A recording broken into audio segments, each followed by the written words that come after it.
Hi everyone, Caleb Bennett's here.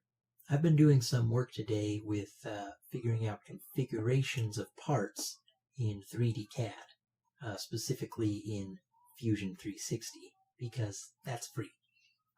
So I went ahead and made an ANSI flange and programmed it to have all of the values for the 150-pound standard. This is basically an exercise done by Ryan Weber on SolidWorks.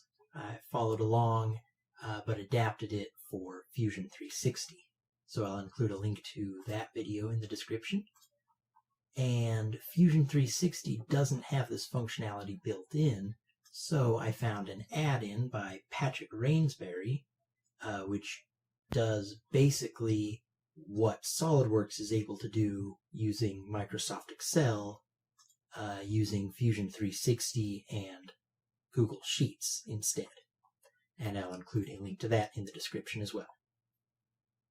So what we're going to do is create a base configuration, which can be any of the sizes that we want to have.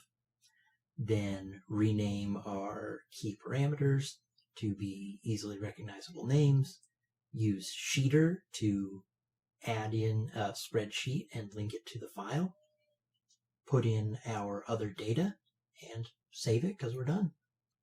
So to get started, we'll need to make one configuration of the complete part. Then for convenience, go into Change Parameters. Here we have our model parameters. So there's our parameters defined. Now we're going to extrude, share that sketch so we can do another extrusion. This through all, flipped. Then we're going to make a circular pattern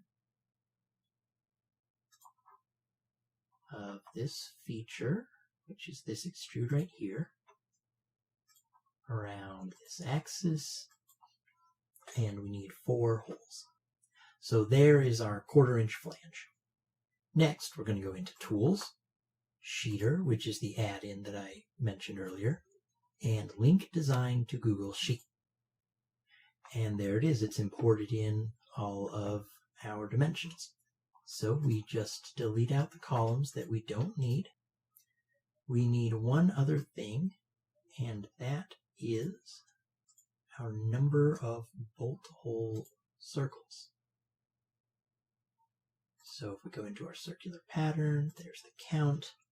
So bolt hole count, and we'll need exactly that in the Google Sheets. So bolt hole count 4. 1/4 inch, 150 pound. We are going to need it in the description, and I'll put it in the part number. To get these flange sizes, I'm referencing engineeringtoolbox.com, great website, and it has the ANSI flanges, in this case the 150-pound class. So for the 1/2 inch 150, we would need 3.5 inch OD, 4 bolt holes, 2 3/8 inch bolt circle. We also need to go into Features and copy this over. And I've already got this from a previous run-through of this that I did. So I will just, from here, copy. So pretend I just read those from the tables. Now we can go back into Fusion 360, Tools, Sheeter. We can say Sync with Google Sheet, and we're going to pull the sheet data into the design. From here, we again go to Sheeter, Change Size, and we can specify 1/2 150, 2 inch 150, 3 150, etc. So that's adding configurations for an ANSI 150-pound flange in a single file in Fusion 360.